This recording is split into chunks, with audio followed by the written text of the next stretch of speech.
De nuevo con ustedes aquí en Control Pensini por Globovisión. Tenemos a nuestro invitado especial, Asdrúbal Oliveros, que vamos a hablar sobre estos temas tan importantes de economía. Anoche, por ejemplo, dijo el propio presidente reconociendo que hay dificultades económicas severas y bueno, es un problema que nos está pegando en el bolsillo y también en el abastecimiento y todo lo que estamos sufriendo los venezolanos día a día. Asdrúbal, ¿cómo estás? Bienvenido al programa, buenas tardes. Buenas tardes, Pedro, gracias por la invitación, complacido de estar aquí. Igualmente. Bueno, ¿a qué dificultades económicas severas se está refiriendo exactamente el presidente? Porque tenemos muchos campos. Mira, se está hablando de la venta de Citgo por distintas causas. Unos dicen que es para proteger los activos venezolanos, por las demandas que tenemos en arbitraje que podrían ganar Exxon y ConocoPhillips. También se habla del aumento de la gasolina, se está hablando de una convergencia cambiaria que no llega, no se toman medidas y sin embargo vemos todo el tiempo que estamos más bien peor. Fíjate que lo dice el propio presidente. Hoy una calificadora en China nos bajó de BB más a BB menos y las mismas dificultades que nosotros vemos lo están viendo ellos. ¿Cuál es el panorama que tú estás viendo, Asdrúbal, por favor?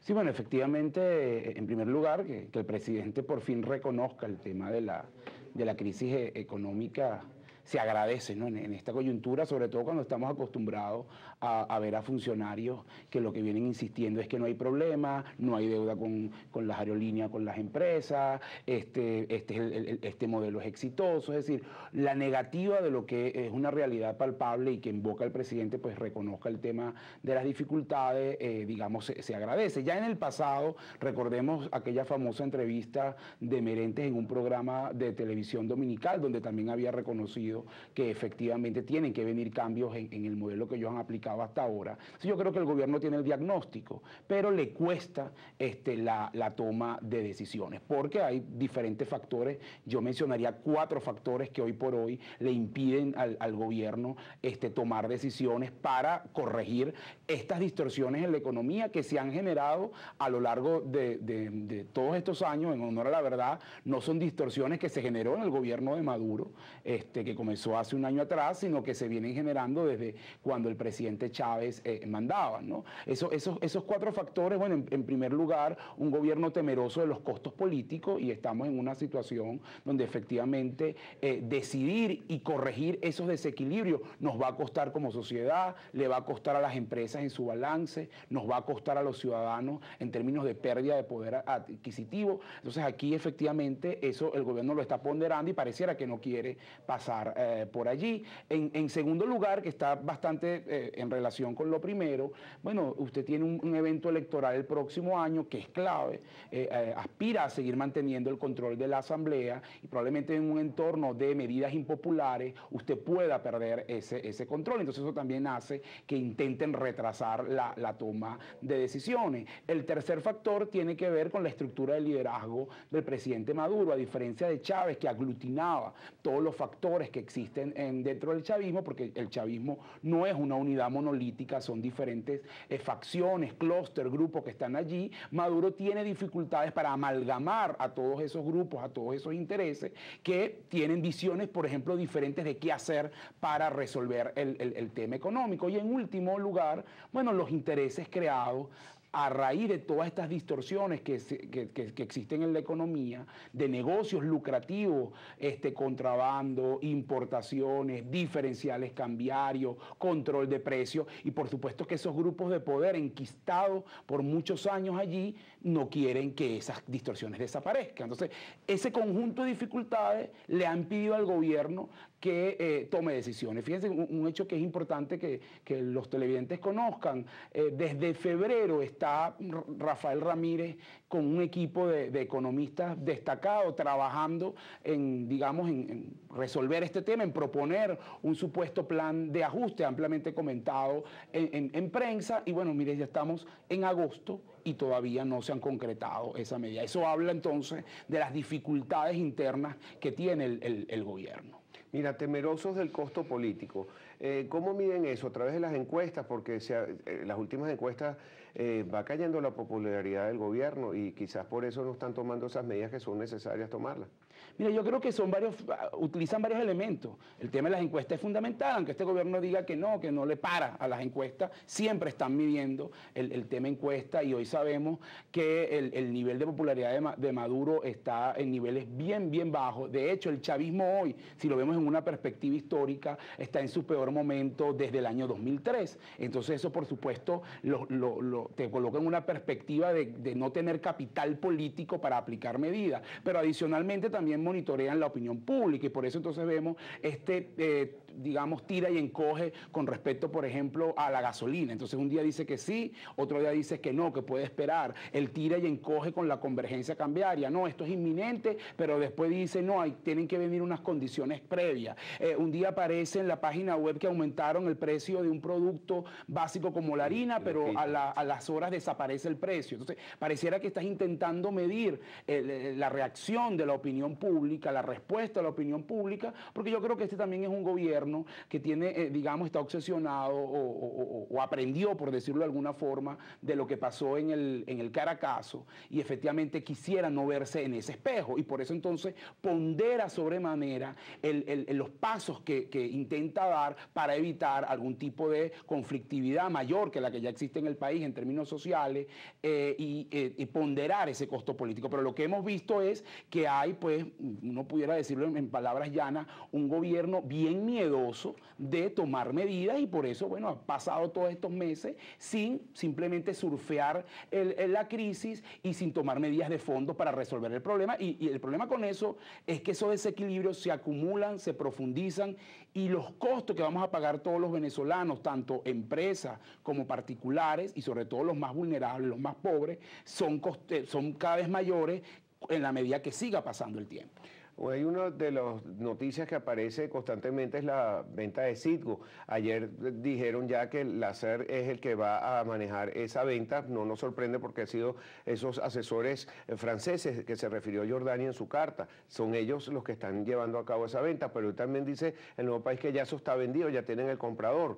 ¿Es necesario esa venta? Porque están diciendo que es porque Venezuela tiene problemas de flujo de caja. Es para proteger los activos de Venezuela porque los podrían embargar por todo lo que pueda salir del arbitraje que tiene pendiente con Exxon y con Conoco, o porque también quieren ganar nuevos mercados. ¿Cuál es la realidad? ¿Está vendido? ¿Qué está pasando ahí? Mira, en primer lugar yo creo que todavía no está vendido, creo que es un gobierno que está explorando, tiene un gobierno que tiene dificultades de caja y por supuesto explora opciones, no solamente para hacer frente a lo que tiene que ver con las decisiones que puedan venir vía el CIADE por todo lo que ha sido el proceso de expropiaciones que este gobierno en forma agresiva llevó a cabo entre 2007 y 2009, el gobierno del fallecido presidente Chávez, sino también porque, bueno, intentas mejorar la caja y probablemente tratar de eludir el ajuste, ¿no? Generar un poco de caja para no tener que tomar medidas tan drásticas como una maxi devaluación o ajustes importantes en precios, intentar liquidarle más divisas al sector privado. Todo eso entra en el plano de las hipótesis. Creo que lo están evaluando, difiero de que ya sea concretado y en parte no porque el gobierno tenga la intención, porque es que no es tan sencillo vender Citgo, ¿no? Porque eso es un entramado de diferentes refinerías, ahí entra todo un proceso que tiene que ver con, digamos, empresas que operen en los Estados Unidos, entonces no es algo que yo digo como ponerlo en una página web y voy a vender este artículo y mañana me aparece un comprador, eso tiene un proceso que puede tardar un poco y también está lo que el gobierno aspira a recibir. Uno ha visto en prensa que habla de valoraciones por encima de 15.000 millones de dólares, yo creo que están bastante sobreestimadas, yo diría que hoy por hoy el valor de Citgo pudiera estarse moviendo en un rango bajo de unos 7.000 millones de dólares y en un rango alto de 9.000 millones de dólares. Más allá de eso, no podrías pedir. Del tema de la pertinencia, bueno, tiene que ver un poco con el debate de lo que es PDVSA y digamos, la estrategia de internacionalización y de los negocios de PDVSA. Lo que sí está claro es que hoy Citgo es un activo subutilizado por PDVSA. ¿Qué significa eso? La capacidad de refinación de petróleo venezolano está por debajo de los 300.000 barriles diarios y esas unas refinerías que pudieran procesar hasta casi 800.000 y un poco más de barriles diarios venezolanos. Entonces, si usted tuviese un proceso de expansión de producción que no solamente englobara a China como mercado importante, sino también seguir mirando a los Estados Unidos, bueno, pudieras apalancarte en el tema de Citgo y ahí no sería necesario la venta, pero también pudieras considerar que Estados Unidos está en un proceso de ganar independencia energética y probablemente deberías mirar a otros mercados. Ahora, lo que sí es triste triste es que tú estés considerando Citgo para resolver un problema de caja y no como parte de una estrategia amplia que tenga que ver con mayores inversiones y un nuevo replanteamiento de tu negocio petrolero. Venderla para pagar unas importaciones, para poder consumir unos meses, la verdad que es bastante triste que ese es un activo estratégico, insisto, que digamos te da presencia en un mercado clave como el mercado norteamericano,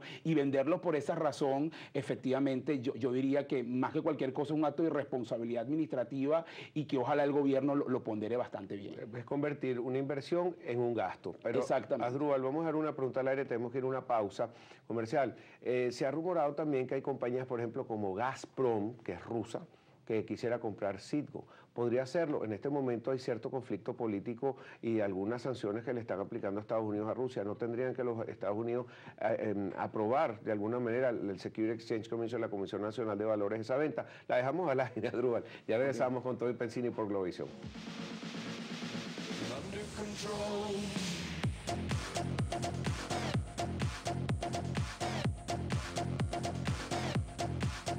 Con ustedes aquí en Con Todo y Pensini por Globovisión. Bueno, estamos con Asdrúbal Olivero, él es economista, @ecoanalítica, @aolivero, si quieren. AR Olivero, sí es verdad, está ahí en pizarra, menos mal. La verdad que lo anoten y le escriban y escriban sus preguntas. Bueno, estamos hablando, Asdrúbal, de la posibilidad que, por ejemplo, Gazprom, que es una empresa rusa interesada en Citgo, si pudiera comprarla, si Estados Unidos tiene que aprobarlo, con todo el problema que tiene ahorita, sanciones económicas, políticas, por todo lo que está sucediendo con Ucrania, ¿es posible venderle una empresa dentro de los Estados Unidos a Rusia, por darte un ejemplo? Bueno, para un negocio estratégico como el petrolero habría que verlo, ¿no? No conozco las implicaciones legales exactamente de si los Estados Unidos tienen que aprobarlo, pero yo diría que principalmente, digamos, los interesados naturales de un activo como Citgo son principalmente compañías mexicanas y canadienses, porque petróleo es similar, porque efectivamente parte de lo que Venezuela le ha dejado de vender a los Estados Unidos lo ha asumido el Canadá, y efectivamente yo diría que probablemente sean compañías canadienses que pudiera ver allí la posibilidad de profundizar y ampliar su mercado. Además que para Canadá, Estados Unidos es un mercado natural porque está al lado, ¿no? Entonces, efectivamente, yo diría que más que Rusia, que además del tema geopolítico, el tema de distancia, y Rusia se ha centrado más en Europa y Asia, en lo que es su estrategia, las empresas rusas petroleras, en lo que es su estrategia de expansión. Creo que México, que está ahora en una reforma energética bien amplia, y Canadá principalmente, pudieran ser los que pudieran estar evaluando este tema de Citgo, ¿no? Sí, mira, en cuanto al aumento de la gasolina, parece que eso se enfrió o todavía está en el tapete, porque son como 1.000 millones que se hacen de subsidio aproximadamente. No, es mucho más. O sea, el subsidio de la gasolina, bueno, lo cuantificó Ramírez en 12.000 millones de dólares. A nosotros en Ecoanalítica nos da un poco más alto. Claro, también depende de cada año porque tienes que verlo con el precio promedio anual, pero en promedio son más o menos unos 15.000 millones de dólares al año. Es un subsidio bien oneroso y so pena de que me caigan encima en las redes sociales, porque cada vez que hablo de este tema, digamos que es bastante sensible, sí, es así, pero yo soy partidario de que la gasolina tiene que aumentarse. Ese es un subsidio sin sentido, y si bien tiene que darse en el marco de un conjunto de reformas, no puede ser una medida aislada, y probablemente mejorar los mecanismos no solo de rendición de cuentas, sino de qué se va a hacer con ese dinero, incluso mecanismos de transferencias a la gente de ese dinero. Es un subsidio que es tremendamente regresivo, y cuando hablo de regresivo se entiende que en la medida que usted es más rico, en la medida que usted gana más, recibe más por parte del Estado de este subsidio, y eso no tiene sentido en las condiciones actuales de Venezuela. Y lo que estamos pagando es, bueno, ya ni siquiera uno pudiera hablar de cifras irrisorias, sino de cifras al estilo de Macondo, que no tiene nada que ver con la realidad, y ese tema tiene que resolverse. Ahora, como dije en el segmento pasado, tienes un gobierno que está en una etapa de, bueno, medir, de ponderar, de ir más allá. Yo conozco que el equipo de Rafael Ramírez es de la opinión que antes de aumentar la gasolina, primero deben verse otras cosas. Ellos plantean que en primer paso debería trabajarse el tema cambiario, el tema de la escasez con el control de precios, y una vez que hayas estabilizado esos dos puntos, meterte en el tema del incremento de la gasolina. Entonces probablemente el gobierno lo que esté es evaluando un poco cómo la opinión pública está recibiendo esa medida, ponderando, porque además un punto clave de una decisión de ese tipo es la campaña comunicacional. Eso viene precedido, claro, o debe venir precedido de una campaña informativa, comunicacional, que primero le haga ver a la gente la irracionalidad del subsidio y, bueno, un poco de cara a futuro lo que se va a hacer con el mismo, y eso, en mi opinión, más allá de las declaraciones que tenemos del ministro, del propio presidente, no se ha hecho. Así que creo que todavía no es una medida, sino que se está allí en evaluación. Ahora, las encuestas que hemos leído, en algunas dice que 40%, otras que 50% de la gente está de acuerdo con el aumento de la gasolina, pero viene acompañado de que se elimine el subsidio entonces a Petrocaribe, a Cuba, que son 12.000 millones de dólares al año, que entonces ¿por qué nosotros vamos a hacer un sacrificio y no se va a recortar entonces el gasto? Porque vamos a vender Citgo si no se está cortando esa ayuda, si estamos tan mal económicamente. Sí, los subsidios internacionales, bueno, tienen que ir en un proceso de revisión. Ahora, yo lo que no entiendo es por qué la gente equipara una cosa con la otra, ¿no? Las distorsiones internas que tiene Venezuela son bien marcadas. Y efectivamente, si bien usted puede después exigir rendición de cuentas con respecto a lo que es el mecanismo de Petrocaribe y de Cuba, que dicho sea de paso, los números más recientes de Petrologisti hablan de una reducción de los envíos de petróleo a estos dos mecanismos. O sea, pareciera que el gobierno en este problema de caja está enviando menos porque tiene un problema, necesita exactamente el tema de las divisas, no son equiparables. O sea, si usted agarra y suma, basado en las cifras de Petrologisti, al primer semestre, lo que es Petrocaribe, Petroamérica y Cuba, eso es más o menos en números casi 300.000 barriles. El subsidio interno de la gasolina, estamos hablando de 713.000 barriles. Entonces, mira, es mucho más del doble. Entonces, yo creo que yo a veces siento que lo que utilizamos es el tema Cuba como excusa para mantener aquí intacto toda esta estructura de subsidio que tiene la sociedad venezolana. Yo creo que sí, probablemente tiene que exigir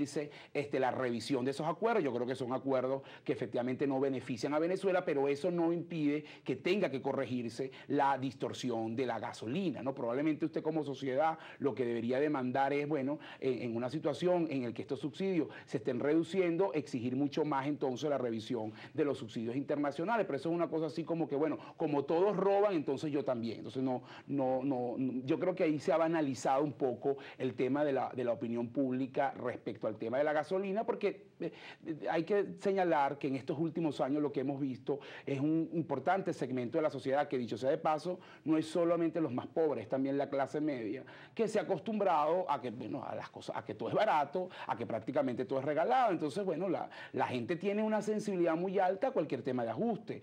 Yo lo digo con toda responsabilidad, parte de la corrección de este problema que tiene hoy Venezuela, que es bastante grave y que nos va a costar y que no sabemos si lo va a hacer este gobierno o lo tenga que hacer otro, pasa por sincerar precios. Y esa sinceración generalmente no va hacia abajo. Entonces, eso es un tema que hay que verlo. Claro, después, bueno, vendrá un ciclo esperamos que con medidas coherentes se estabilice el tema, reduzcas la inflación, entonces el incremento de precios, que es el tema de la inflación, sea diferente a futuro, pero aquí hay que sincerar una cantidad de precios que son un sinsentido, no solamente gasolina, electricidad, agua, otros servicios, o sea, los alimentos, hay medicamentos que tienen 11 años que no se incrementan. Entonces, efectivamente, ese tema, esa revisión como sociedad tenemos que darla, y yo siento que hay amplias resistencias a ese tema, con lo cual es también un reto para la clase política, cómo la clase política sin demagogia le explica a la gente la necesidad de eso. Y ahí hay un tema clave donde este gobierno tiene un gran talón de Aquiles, que es el tema, primero, el ejemplo, o sea, la rendición de cuentas, es el que estoy haciendo con esos recursos, la credibilidad para asumir esas medidas. Son dos áreas en las que tiene que trabajar,